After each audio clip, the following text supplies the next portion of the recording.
Class 10 Polity Chapter 1 Class 10 Political Science Chapter 1 Power Sharing सत्ता की साझेदारी Part 1 Its overview आप यहाँ देखिए with this chapter we resume the tour of democracy that we started last year। ठीक है, इस अध्याय के साथ हम लोकतंत्र की उस यात्रा को आगे बढ़ाएंगे।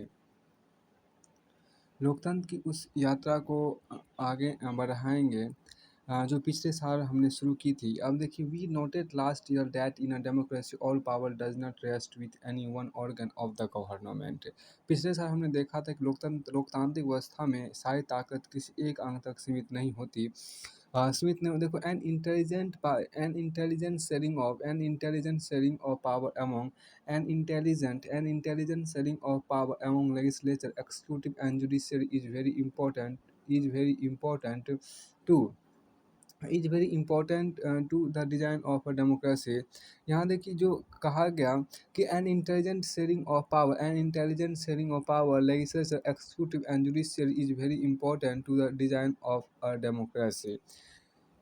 लोकतांत्रिक व्यवस्था में देखिए लोग पिछले साल हमने देखा कि लोकतांत्रिक व्यवस्था में सारी ताकत किसी एक अंग तक सीमित नहीं होती। विधायिका, कार्यपालिका और न्यायपालिका के बीच पूरी समझ के साथ सत्ता को विकेंद्रित कर देना लोकतंत्र के कामकाज के लिए बहुत ज़रूरी है।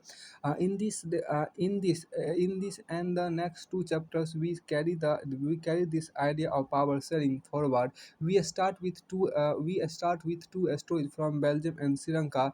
Both these two stories are about how democracies handle demands for power sharing। The stories yield some general conclusion about the need for power sharing in democracy। This allows us to discuss various forms of power sharing that will be taken up in the following two chapters।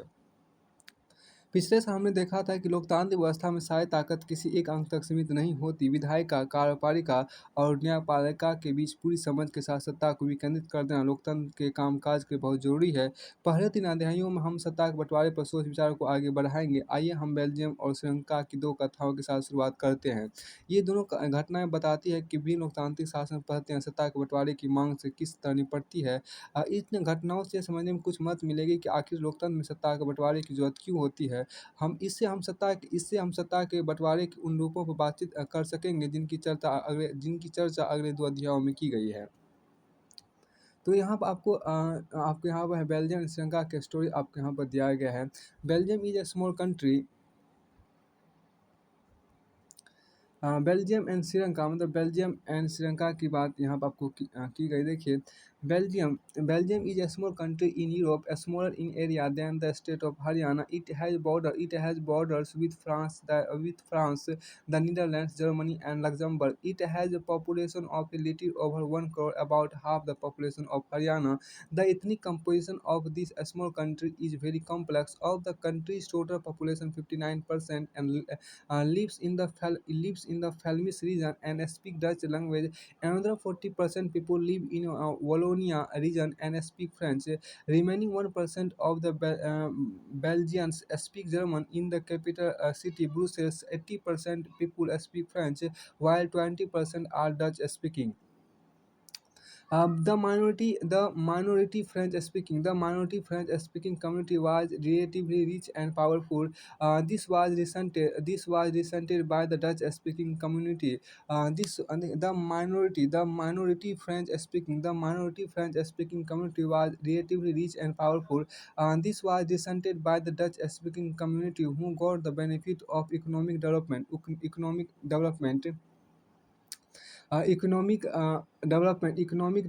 and education much later। This led to tension between the Dutch-speaking and French-speaking communities during the 1950 decades and 1960 decades। The tension between the two communities was more acute in Brussels। Brussels presented a special problem. The Dutch-speaking people constitute a majority in the country but a minority in the capital। Let us compare to the situation in another country देखिए, Belgium Europe का एक छोटा-सा देश है। Belgium Europe का एक छोटा-सा देश है। क्षेत्रफल में हमारा हरियाणा राज्य से भी छोटा है। इसकी सीमाएँ फ्रांस, नीदरलैंड, जर्मनी और लक्ज़मबर्ग से लगती है। इसकी आबादी 1 करोड़ से थोड़ी अधिक है, यानी हरियाणा की आबादी से करीब आधी। इस छोटे से देश के समाज की जातीय बुनावट बहुत जटिल है। देश की कुल आबादी का 59% हिस्सा फ्लेमिश इलाके में रहता है और डच बोलता है। शेष 40% लोग वैलोनिया क्षेत्र में रहते हैं और फ्रेंच बोलते हैं। शेष 1% लोग जर्मन बोलते हैं राजधानी ब्रुसेल्स के। देखिए यहाँ पर क्या है कि देश की कुल आबादी का 59% हिस्सा फ्लेमिश इलाके में आता है और डच बोलता है। शेष 40% लोग वैलोनिया क्षेत्र में रहते हैं और फ्रेंच बोलते हैं। शेष 1% लोग जर्मन बोलते हैं। राजधानी ब्रुसेल्स के 80% लोग फ्रेंच बोलते हैं और 20%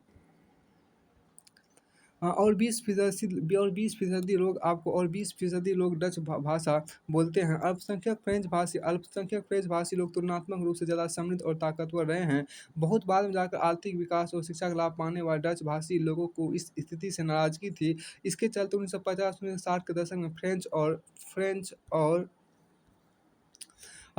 और डच बोलने वाले समूहों के बीच तनाव बढ़ने लगा। इन दोनों समुदाय के टकराव का सबसे तीखा रूप ब्रुसेल्स में दिखा। यह एक विशेष तरह की समस्या थी। डच बोलने वाले लोग संख्या के हिसाब से अपेक्षाकृत ज़्यादा थे, लेकिन धन और समृद्धि के मामले में कमज़ोर और अल्पमत में थे। अब यहाँ पे देखिए, let us compare this to the situation in another country. Sri Lanka is an island nation just a few kilometers off the southern coast of Tamil Nadu. It has about 2 crore people, about the same as Haryana, like other nations in the South Asia region. Sri Lanka has a diverse population. The major social groups and the major social group are the Sinhala speakers, 40%, 74%, and the Tamil speaker 18%. Among Tamils, there are two subgroups: Tamil natives of the country, Tamil natives of the country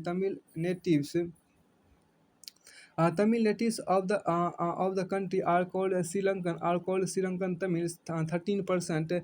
The rest, whose forefathers came from Indian as plantation workers during a colonial period, are called Indian Tamils. As you can see from the map, as you can see from the map, Sri Lankan Tamil are concentrated in the north and east of the country. Most of the Sinhala speaking people are Buddhist, while most of the Tamils are Hindus or Muslims. There are about 7% Christian who are both Tamil and Sinhala. And just imagine what could happen in situation like this in Belgium, Dutch community in Belgium. The Dutch community could take advantage of its numeric majority and force it will on the French and German speaking population. This would push the conflict among communities further. This could lead to a very messy partition of the country. Both the sides would claim control over Brussels. In Sri Lanka, the Sinhala community enjoyed an even bigger majority and could impose its will on the entire country. Now, let us look at what happened in both these countries.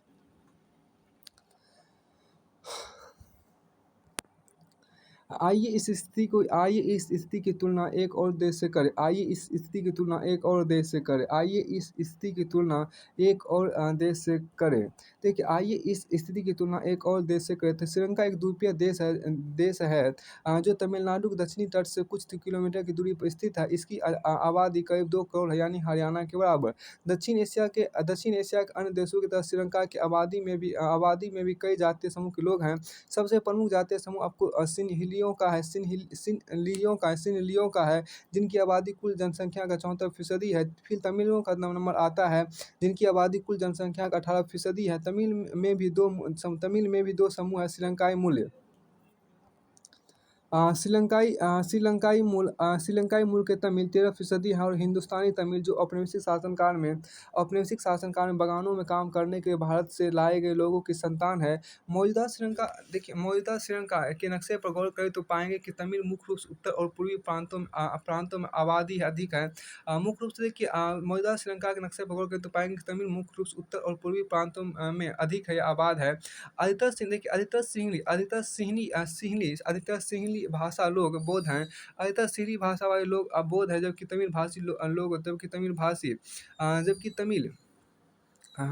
भाषी लोगों में कुछ हिंदू और कुछ मुसलमान हैं। श्रीलंका की आबादी में ईसाई लोगों के हिस्सा 7% और वे सिंहली और तमिल दोनों भाषाएं बोलते हैं। अब देखिए, अब जरा सोचिए कि ऐसी स्थिति में क्या हो सकता था। बेल्जियम में डच भाषी लोग बड़ी संख्या के बल पर फ्रेंच भाषी और जर्मन भाषी लोगों पर अपनी इच्छाएं थोप सकते थे। इससे उनके बीच की लड़ाई और बढ़ जाती। संभव था कि इससे देश बढ़ जाता और ब्रुसेल्स पर दोनों पक्ष अपना अपना दावा ठोकते। श्रीलंका में सिंहली आबादी का बहुमत और ज़्यादा था और वे लोग मुल्क में अपनी मनमानी चला सकते थे। आइए अब यह देखें कि असल में दोनों देशों में क्या क्या हुआ। अब यहाँ पे आपको देखिए, यहाँ पे एक मैप दिया गया। मैप से पहले कुछ खास जो चीज़ें हैं उनको आप यहाँ पर देख लीजिए। यहाँ पे कहता है आई हैव देखिए आई यहाँ पे आपको कहता है कि I have a simple equation in mind. Sharing power is equal to dividing power is equal to weakening the country. Why do we start by talking of this. देखिए, मेरे दिमाग में सीधा सा समीकरण यह है कि सत्ता का बंटवारा बराबर सत्ता के टुकड़े करना बराबर देश को कमजोर करना। ये हम इस बात से शुरुआत क्यों कर रहे हैं। आइए हम इस चीज़ को देखते हैं। यहाँ पे आप देख रहे हैं, यहाँ पर जो इस चीज़ को थोड़ा सा रेड क्रॉस में जो आप यहाँ पे इस मैप में जो आप यहाँ पर देख रहे हैं, ये मैप आपको देखिए communities and regions of Belgium. तो बेल्जियम के समुदाय और क्षेत्र का यहाँ पे मैप दिया गया। इसमें आप देखिए जो सबसे अधिक ग्रीन है, जो सबसे अधिक रेड आपको है, इसमें आपको ये वैलून का क्षेत्र है जो फ्रेंच स्पीकिंग है। मतलब यहाँ से लेकर यहाँ तक पूरी तरह से आपको फ्रेंच स्पीकिंग वाला क्षेत्र हो गया, जो कि वैलून आपको कब बोलते हैं। और ये वाला जो क्षेत्र आपको हो गया जो सबसे अधिक आपको पीला है, येलो है, जो आपको फ्लेमिश, ये आपको फ्लेमिश डच स्पीकिंग हो गया। यहाँ से जो आप देख रही है आपको डच स्पीकिंग वाला हो गया। उसके बाद आपको यहाँ पर कहता है क्या कि जर्मन स्पीकिंग जो लोग हैं वह बस इसी इलाके में, जर्मन स्पीकिंग लोग इस इलाके में आपको रहते हैं। उसके बाद आपको देखिए ब्रुसेल्स कैपिटल रीजन, देखिए ब्रुसेल्स जो आपको है वो ब्रुसेल्स जो कैपिटल रीजन जो है यहाँ पर आपको बस छोटा सा क्षेत्र जो हम देख रहे हैं वो ब्रुसेल्स हुआ, कैपिटल रीजन क्षेत्र हुआ। आगे इसमें देखिए, इसमें यहाँ पे देखिए look at the map of Belgium and Sri Lanka. In which region do you find concentration of different communities. यहाँ आप देखिए क्या कि बेल्जियम और श्रीलंका के मानचित्रों को देखिए, इनमें से किस इलाके में विभिन्न समुदायों की सघन आबादी नजर आ रही है। आगे यहाँ पर आपको कहता है देखिए कि ग्लोसरी की बात कर लीजिए थोड़ा सा। यहाँ पर ग्लोसरी आपको है ग्लोसरी मतलब आपको महत्वपूर्ण शब्दावली की बात करें। देखिए एथनिक क्या होता है कि एथनिक हम किसको बोलते हैं, a social division based on share culture. देखिए a social division based on shared culture. People belonging to the same ethnic group believe in their common descent because of similarities of physical type or the culture or both. They need not always have the same religion or nationality. यहाँ पर थोड़ा सा इस बात को गौर कीजिए। Ethnic या जातीय की बात कीजिए, एथनिक या जातीय। देखिए एथनिक क्या जाते हैं, देखिए इतनी क्या जाते हैं, एथनिक की वर्ड से एथनिक क्या जाते बोलते हैं। देखिए a social division based on share culture. People belonging to the same ethnic group believe in their common descent because of similarities of physical type or of culture or both. They need not always have the same religion or nationality. देखो ऐसा सामाजिक विभाजन जिसमें हर समूह अपनी अपनी संस्कृति को अलग मानता है, यानी यह सारी संस्कृति पर आधारित सामाजिक विभाजन है। किसी भी जातीय समूह के सभी सदस्य मानते हैं कि उनकी उत्पत्ति समान पूर्वजों से हुई है और इसी कारण उसकी शारीरिक बनावट और संस्कृति एक जैसी है। जरूरी नहीं कि किसी ऐसे समूह के सदस्य किसी एक धर्म के मानने वाले हो या उनकी राष्ट्रीयता एक हो। देखिए एथनिक या जातीय किसे बोलते हैं, एथनिक ऐसा सामाजिक विभाजन जिसमें हर समूह अपनी अपनी संस्कृति को अलग मानता है, अलग अलग मानता है। और यानी यह सारी संस्कृति पर आधारित सामाजिक विभाजन है। किसी भी जातीय समूह के सभी सदस्य मानते हैं कि उनकी उत्पत्ति समान पूर्वजों से हुई है और इसी कारण उनकी शारीरिक बनावट और संस्कृति एक जैसी है। जरूरी नहीं कि ऐसे समूह के सदस्य किसी एक धर्म एक धर्म के मानने वाले हो या उनकी राष्ट्रीयता एक हो। यहाँ आप जो कहा कि उसको थोड़ा-सा गौर कीजिए। चैप्टर 1 पूरी तरह से हो गया। अब आते हैं यहाँ पे आपको देखिए एथनिक यहाँ पे जो आपको श्रीलंका का थोड़ा भी मैप देख लीजिए। यहाँ ये देखिए आपको ये श्रीलंका का मैप आपको हो गया, श्रीलंका के जातीय समूह आपको हो गया। ये जो आप यहाँ पर मैप देख रहे हैं,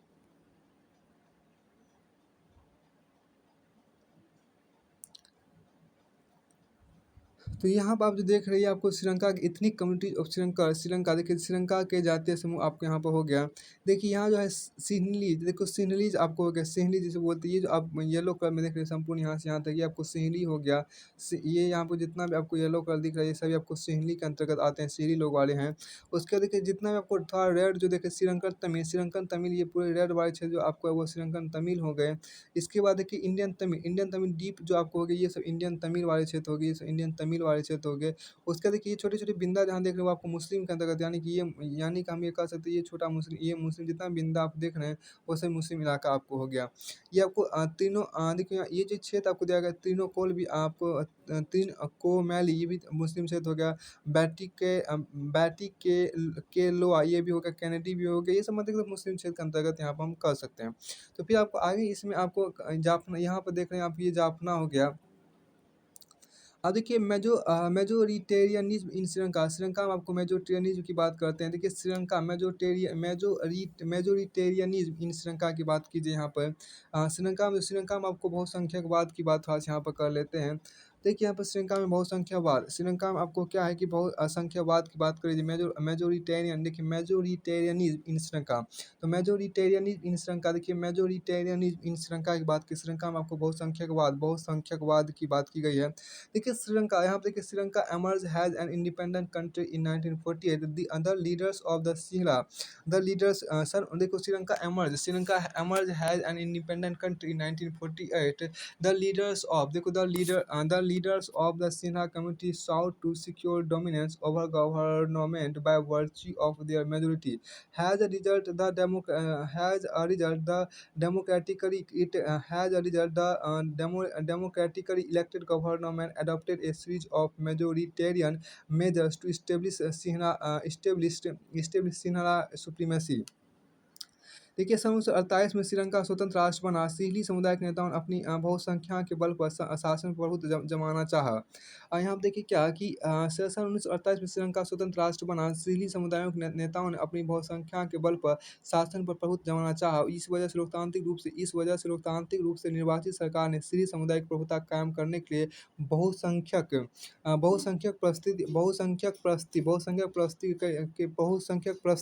बहुसंख्यक प्रस्ती के तहत कई कदम उठाए। आगे यहाँ पे आपको कहा गया देखिए in 1956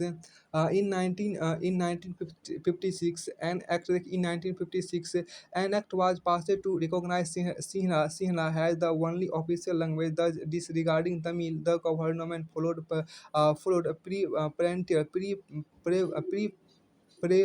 preferential uh, pre uh, preferential policy that favored Sinhala applicants for university positions and government jobs. A new constitution stipulated that the state shall protect and foster Buddhism. देखिए 1956 में एक कानून बनाया गया। देखो यहाँ पर क्या 1956 में एक कानून बनाया गया जिसके तहत तमिल को दरकिनार करके सिंहली को एकमात्र राजभाषा घोषित कर दिया गया। देखिए 1956 में एक कानून बनाया गया जिसके तहत तमिल को दरकिनार करके सिंहली को एकमात्र राजभाषा घोषित कर दिया गया। विश्वविद्यालय और सरकारी नौकरियों में सिंहली को प्राथमिकता देने की नीति भी चली। एक नए संविधान में यह प्रावधान भी किया गया कि सरकार बौद्ध मत को संरक्षण और बढ़ावा देगी। यहाँ पे देखिए जो यहाँ पर कहा गया इसको थोड़ा-सा देखिए यहाँ पर जो इसको बोला जाएगा वो शायद यहाँ देखिए प्रीफरेंटियल आपको होता है यहाँ पे इसको बोला जाए प्रीफरेंटियल। आगे यहाँ पे आपको कहा गया ऑल दीज़ देखिए all these government measures coming one after the other gradually increase the feeling of alienation among the Sri Lankan Tamils. They left that none of the major political parties led by the Buddhist Sena leaders was sensitive to their language and culture. They felt that the constitution they felt that the they felt that the constitution that the constitution they felt that the constitution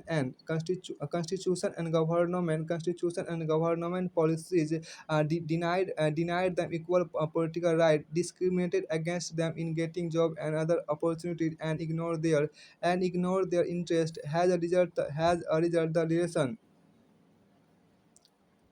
The relation between Sihra and Tamil communities strained over time.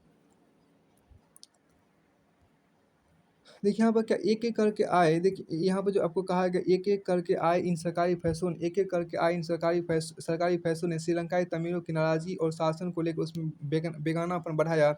उन्हें लगा कि बौद्ध धर्मावलंबी श्रेणियों के नेतृत्व वाली सारी राजनीतिक पार्टियाँ उनकी भाषा और संस्कृति को लेकर असंवेदनशील है। उन्हें लगा कि संविधान और सरकार की नीतियाँ उन्हें समान राजनीतिक अधिकारों से वंचित कर रही है। नौकरियों और फ़ायदे के अन्य कामों में उनके साथ भेदभाव हो रहा है और उनके हितों की अनदेखी की जा रही है। परिणाम यह हुआ कि तमिल और सीरी समुदाय के संबंध बिगड़ते चले गए।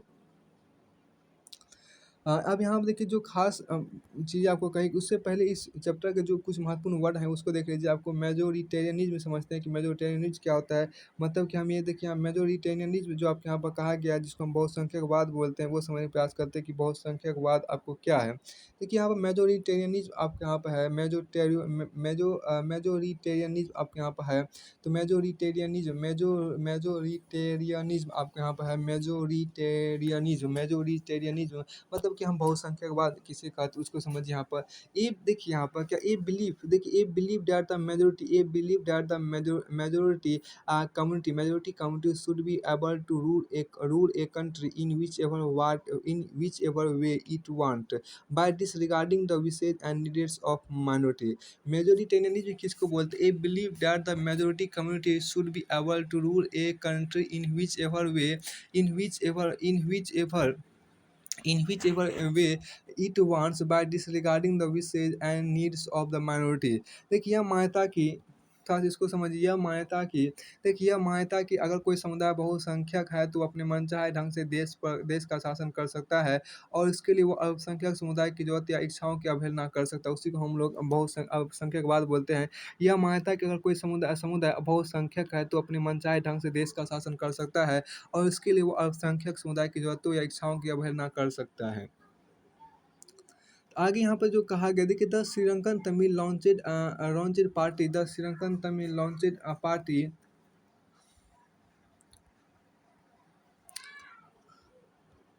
देखिए यहाँ पर the Sri Lankan Tamil launched a parties and struggles for the recognition of Tamil as an official language for regional autonomy and equality and equality of equality of opportunity in securing education and jobs. But their demand for more autonomy to province populated by the Tamil was repeatedly denied by 1980 decades. Several political organizations were formed demanding an independent Tamil state in northern and eastern parts of Sri Lanka। आगे यहाँ पे आपको कहा गया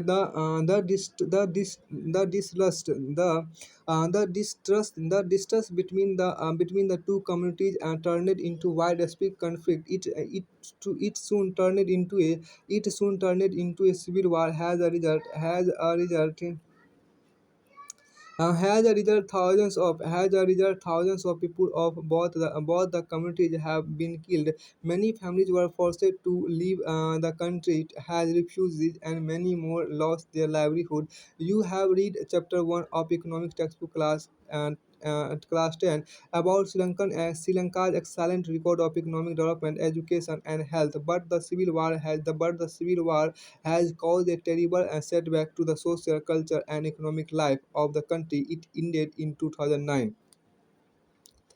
अब यहाँ देखिए श्रीलंकाई तमिलों ने अपनी राजनीतिक पार्टियां बनाई और तमिल को राजभाषा बनाने से क्षेत्रीय स्वायत्तता हासिल करने तथा शिक्षा और रोजगार में समान अवसरों की मांगों को लेकर संघर्ष किया, लेकिन तमिलों के आबादी वाले इलाकों की स्वायत्तता की उनकी मांगों को लगातार नकारा गया। 1980 लेकिन तमिलों की आबादी वाले इलाकों की स्वायत्तता की उनकी मांगों को लगातार नकारा गया। 1980 के दशक तक उत्तर पूर्वी श्रीलंका में स्वतंत्र तमिल ईलम सरकार बनाने की मांग को लेकर अनेक राजनीतिक संगठन बने। श्रीलंका में दो समुदायों के बीच पारस्परिक अविश्वास ने बड़े टकराव का रूप ले लिया।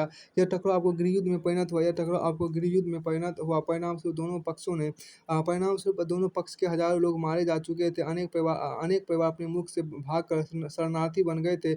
इससे भी कई गुना ज़्यादा लोगों की रोजी रोटी चौपट हो गई थी। आपने पढ़ा है 10वीं कक्षा 8 की पाठ्य पुस्तक के पहले अध्याय में कि हमारे क्षेत्र के देशों में आर्थिक विकास, शिक्षा और स्वास्थ्य के मामले में श्रीलंका का रिकॉर्ड सबसे अच्छा है। पर वहाँ गृहयुद्ध से मुल्क के सामाजिक, सांस्कृतिक और आर्थिक जीवन में काफ़ी परेशानियां पैदा हुई। 2009 में इस गृहयुद्ध का अंत हुआ। उससे पहले जो आपके यहाँ पर कुछ खास ग्लोसरी देखिए, यहाँ पर सिविल वार करके कुछ आपको शब्द दिया गया है। देखिए सिविल वार करके कुछ शब्द है, उनको यहाँ पर देख लीजिए। ए वायोलेंट सिविल वार क्या होता है, गृह युद्ध किसे हम यहाँ पर कहते हैं।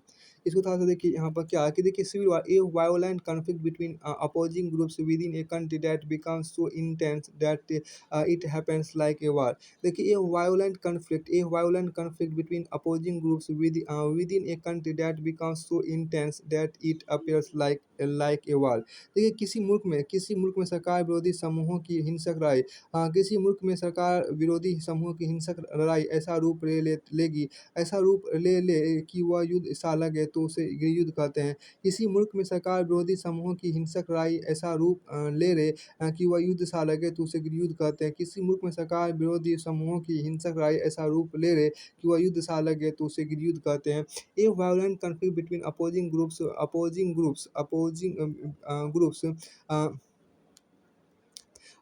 groups within a country that becomes so intense that it appears like a war। किसी मुल्क में सरकार विरोधी समूहों की हिंसक लड़ाई ऐसा रूप ले कि वह युद्ध सा लगे, उसे हम युद्ध बोलते हैं। आगे यहाँ पर आपको कहा गया देखिए कि what kind of a solution is this I am glad our constitution does not say which minister will come from which community. भला यह कोई भला यह भी कोई समाधान हुआ। मुझे इस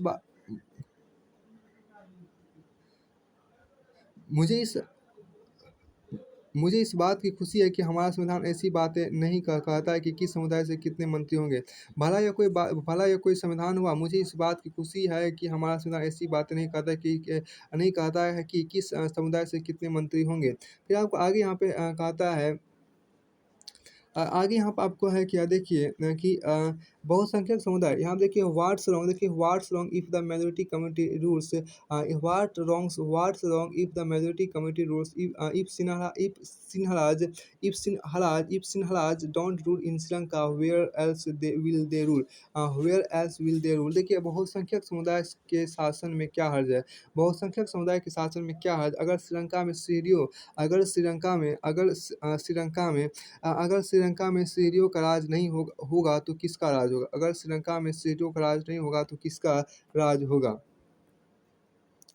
अब यहाँ पर जो खास बात है आपको कहा गया एकोमोडेशन इन बेल्जियम की बात आपको यहाँ पर है, वो ये भी आपको यहाँ पर है। देखिए यहाँ पे कुछ फोटोग्राफ भी आपको दिया है, उसको भी यहाँ पर देख लीजिए। मोंटेजबर्ग एस्टेट यहाँ पर है, ग्रांड प्रेस कनॉट मार्केट जो बोलते हैं। देखिए ये जो आपको यहाँ पर जगह the photograph here is of a street the photograph here is of a street address in Belgium you will notice that place name and direction in two language French and Dutch. देखिए यहाँ पर जो कहा गया कि Belgium की एक बस्ती का पता यहाँ दिए गए फोटोग्राफ में अंकित है और गौर करें कि स्थान का नाम और दिशा की जानकारी दो भाषाओं फ्रेंच और डच में दी गई है। अब यहाँ देखिए एकोमोडेशन इन बेल्जियम की बात कीजिए। एकोमोडेशन इन बेल्जियम की बात आपको कर लीजिए। एकोमोडेशन इन बेल्जियम मतलब बेल्जियम की समझदारी देखिए। एकोमोडेशन इन बेल्जियम मतलब बेल्जियम की समझदारी आपको देखिए। एकोमोडेशन इन बेल्जियम बेल्जियम की समझदारी देखिए यहाँ पर द बेल्जियम The Belgian, देखिए the Belgian leader took a different path. The Belgian leader took a different path. They recognized the existence of regional differences and cultural diversities between 1970 and 1993. They amended their constitution 4 times so as to work out an arrangement that would enable everyone to live together within the same country. The arrangement they worked out is different from any other country and is very innovative Here are some of the elements of Belgian model. यहाँ पे देखिए Belgium के नेताओं ने श्रीलंका से अलग रास्ता अपनाने का फैसला किया। उन्होंने क्षेत्रीय अंतर और सांस्कृतिक विविधताओं को स्वीकार किया। 1993 के बीच उन्होंने अपने संविधान में 4 संशोधन सिर्फ इस बात के लिए किए कि देश में रहने वाले किसी भी आम आदमी को बेगानापन का एहसास ना हो और सभी मिलजुल कर रह सके। उन्होंने इसके लिए जो व्यवस्था की वो बहुत ही कल्पनाशील था, कोई और देश ऐसा नहीं कर पाए। बेल्जियम के मॉडल विशेष जानकारी के लिए देखिए कुछ मुख्य बातें निम्नलिखित है। कुछ मुख्य बातें आपको निम्नलिखित जो इस प्रकार है। पहला हमें क्या आगे देखिए कॉन्स्टिट्यूशन प्रिस्क्राइब देखिए Constitution prescribed that the number of Dutch and French-speaking ministers shall be equal in the central government. Some special laws require the support of majority of members from each linguistic group. Thus, no single community can make decision unilaterally. देखिए कि संविधान में इस बात का स्पष्ट प्रावधान है कि केंद्रीय सरकार में डच और फ्रेंच भाषी मंत्रियों की संख्या समान रहेगी। कुछ विशेष कानून तभी बन सकते हैं जब दोनों भाषाई समूह के सांसदों का बहुमत उसके पक्ष में हो। इस प्रकार किसी एक समुदाय के लोग एक तरफा प्रचार नहीं कर सकते। आगे देखिए many powers of the central government have been given to state government of the two regions of the country. The state government are not subordinate. The state government are not subordinate to the central government. केंद्र सरकार की अनेक शक्तियां देश के 2 इलाकों की क्षेत्रीय सरकार को सुपुर्द कर दी गई। यानी राज्य सरकार केंद्र सरकार के अधीन नहीं है। फिर आपको आगे यहाँ पे कहते हैं Brussels has a separate government Brussels has a separate government in which both the communities have equal representation. The French speaking people accepted equal representation in Brussels because the Dutch speaking community has accepted equal representation in the central government. देखिए Brussels में अलग सरकार है। Brussels में आपको अलग सरकार है और इसमें दोनों समुदाय का समान प्रतिनिधित्व है। फ्रेंच भाषी लोगों ने ब्रुसेल्स में समान प्रतिनिधित्व के इस प्रस्ताव को स्वीकार किया क्योंकि डच भाषी लोगों ने केंद्रीय सरकार में बराबरी का प्रतिनिधित्व स्वीकार किया था। फिर आपको आगे यहाँ पे आपको कहता है देखिए कि देखिए apart from the centre and state government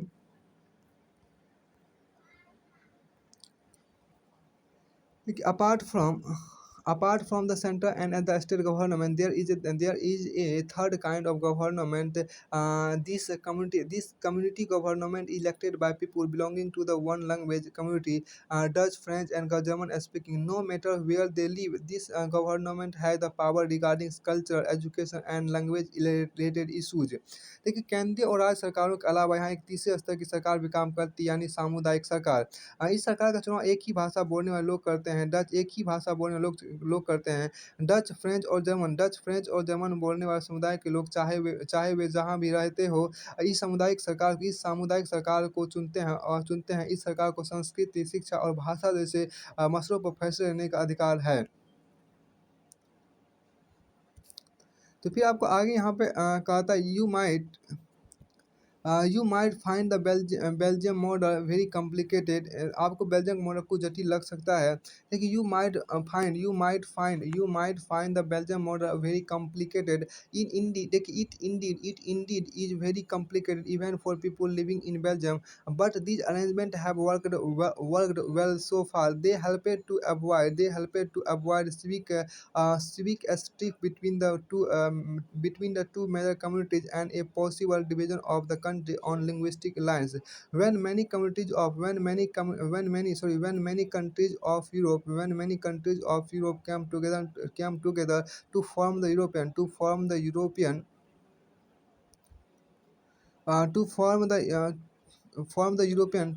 European Union, Brussels was chosen as its headquarters.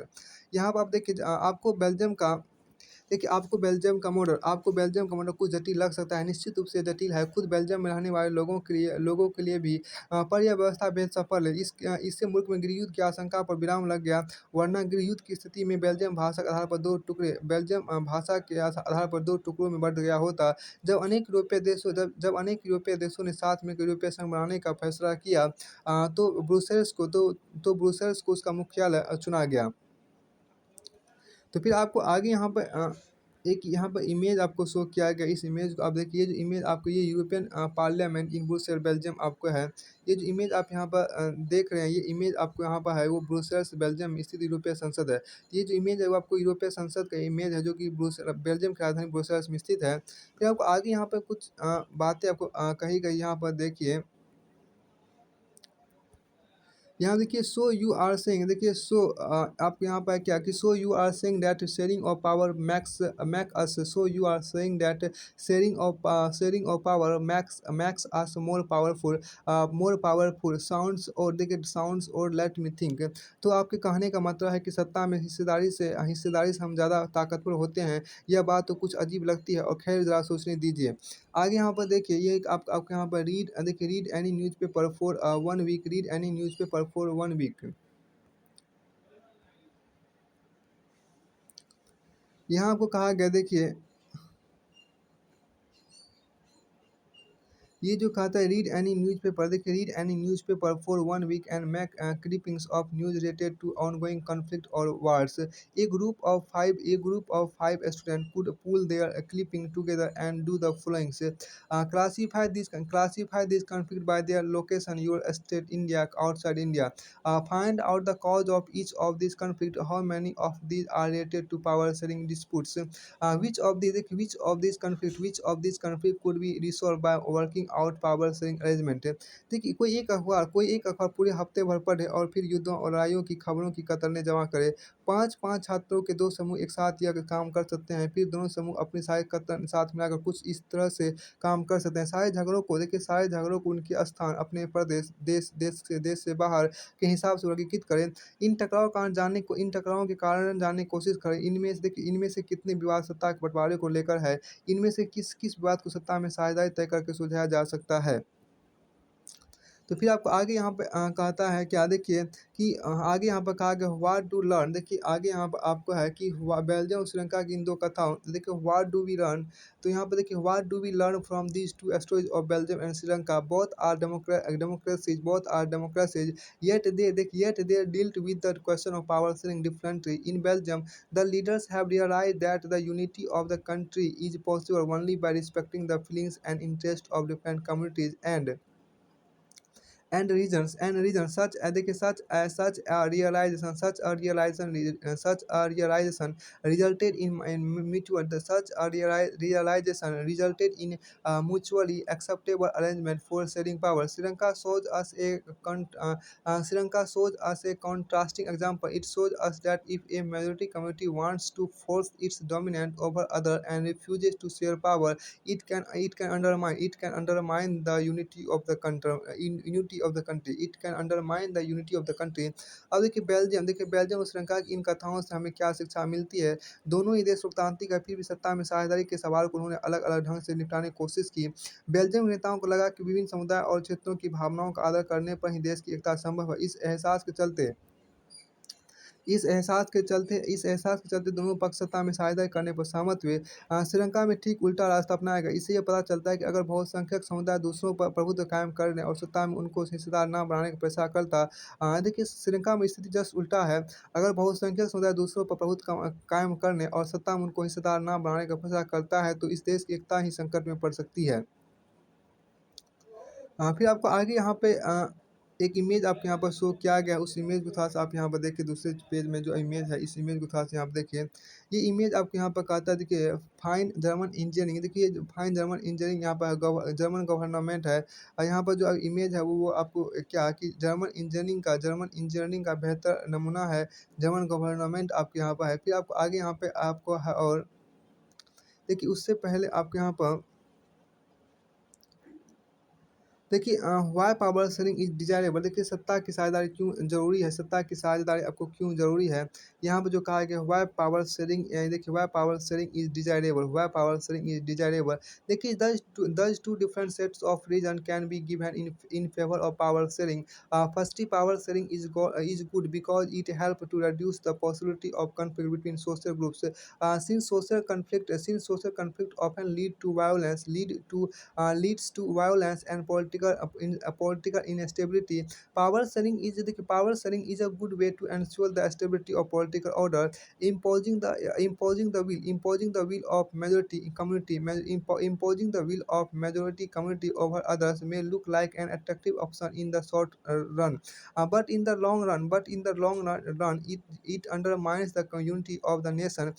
Tyranny of the majority is not just it not just it not just oppress it not just oppressive for the minority. It often brings ruin to the majority as well.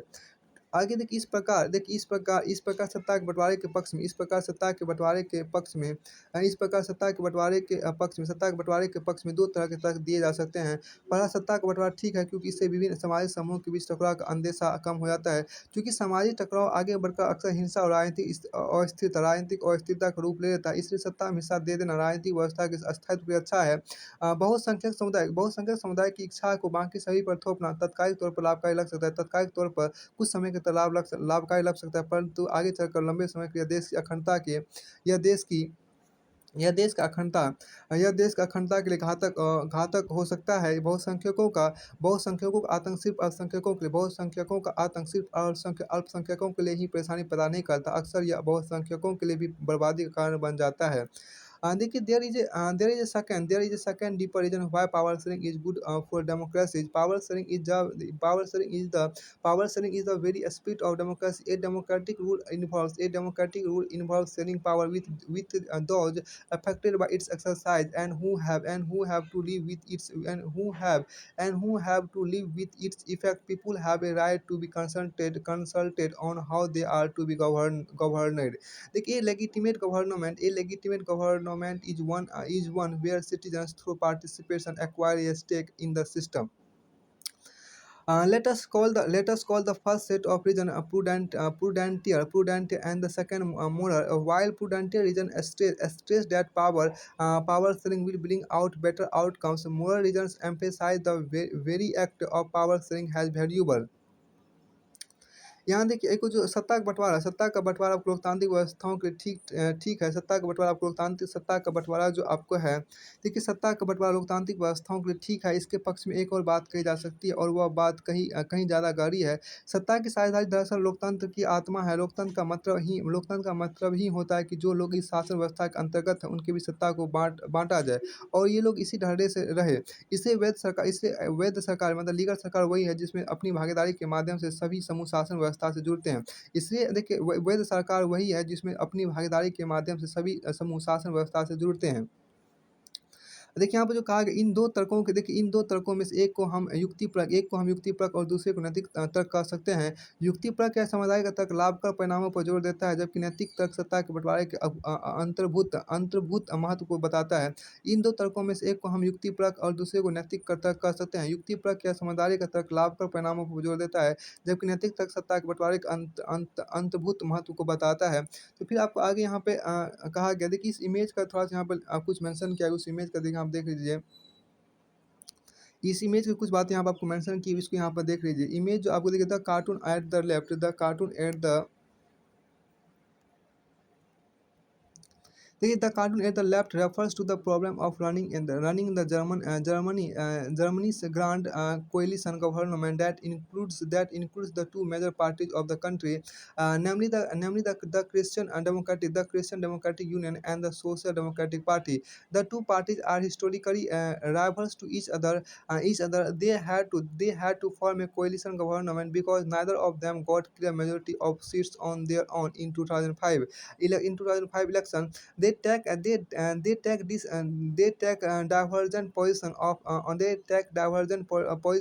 on several policy matters, but still jointly run the government. यहाँ देखिए आपको एक गाड़ी में आपको 2 handle दिखाया गया है।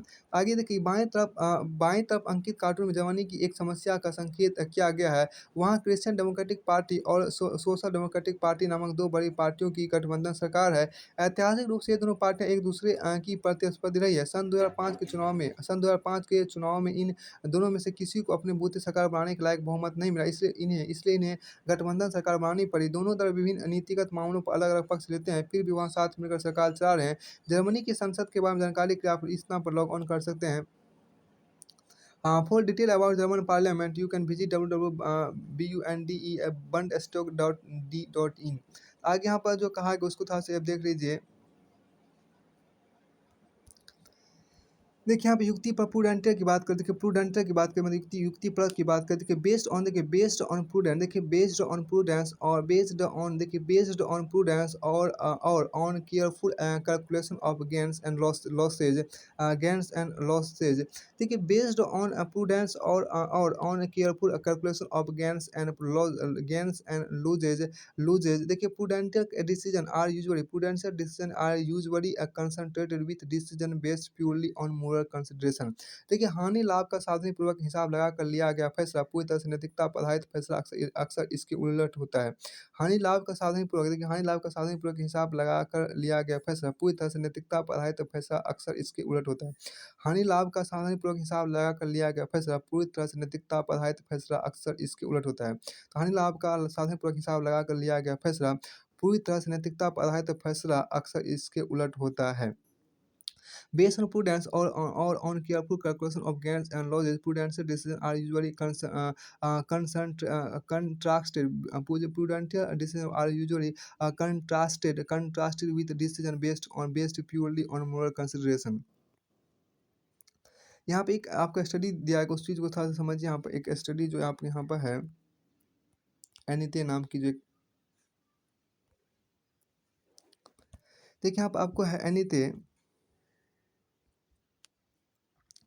देखिए एनिथे यहाँ पर देखिए Anitha studies in a Dutch medium school in the northern region of Belgium. Many French speaking student in her school want the medium of instruction to be French. Selvi studies in a school in the northern region of Sri Lanka. All the students in her school are Tamil speaking and they want the medium of instruction to be Tamil. If the parents of Anithe and Selvi were to approach the respective government to realize the desire of the child, who is more likely to succeed and why? देखिए यहाँ पर क्या यहाँ पे देखिए एनिथे, ये जो कहा गया एनिथे बेल्जियम के उत्तरी इलाके के एक डच माध्यम की स्कूल में पढ़ती है। फ्रेंच बोलने वाले एनिथे बेल्जियम के उत्तरी इलाके के एक डच माध्यम की स्कूल में पढ़ती है। फ्रेंच बोलने वाले उसके अनेक स्कूल साथी चाहते हैं कि पढ़ाई फ्रेंच में ही हो। सेल्वी श्रीलंका की राजधानी कोलंबो के एक स्कूल में पढ़ती है। और वो देखिए उसके स्कूल के बहुमत से वह और उसके स्कूल के बहुत से दोस्त तमिल भाषी हैं और इनके माता-पिता पढ़ाई का माध्यम तमिल ही रखना चाहते हैं। कौन सी सरकार एनिथे और सेल्वी के माता-पिता की इच्छा पूरी कर सकती है? किसे सफलता मिलने की संभावना अधिक है और क्यों है? ये आपको यहाँ पे हो गया। देखिए यहाँ पर दूसरा जो आपको यहाँ पर था, खलील की उलझन की बात यहाँ पर की गई है, तो आपको दूसरा चैप्टर आपके यहाँ पर है खलील्स डायलेमा। देखिए जो आपको चैप्टर नंबर 7 है खलील्स डायलेमा, मतलब खलील की जो उलझन है वो हम दूसरे वीडियो में देखेंगे। देखिए यहाँ पे has usual As usual, Vikram was driving the motorbike under a wall of silence, and Vetal was the pillion rider. As usual, Vetal started telling Vikram a story to keep him awake while driving. This time the story went as follows. जैसा कि आपको होता है इस बार भी विक्रम रात की खामोशी में अपनी मोटरसाइकिल चलाए जा रहा था और बेताल उसकी पीठ पर बैठा था। हमेशा की तरह इस बार भी यह सोचकर कि कहीं विक्रम को नींद ना आ जाए, बेताल ने कहानी सुनाना शुरू किया। था कहानी कुछ इस प्रकार थी, वो हम अगले वीडियो में देखेंगे।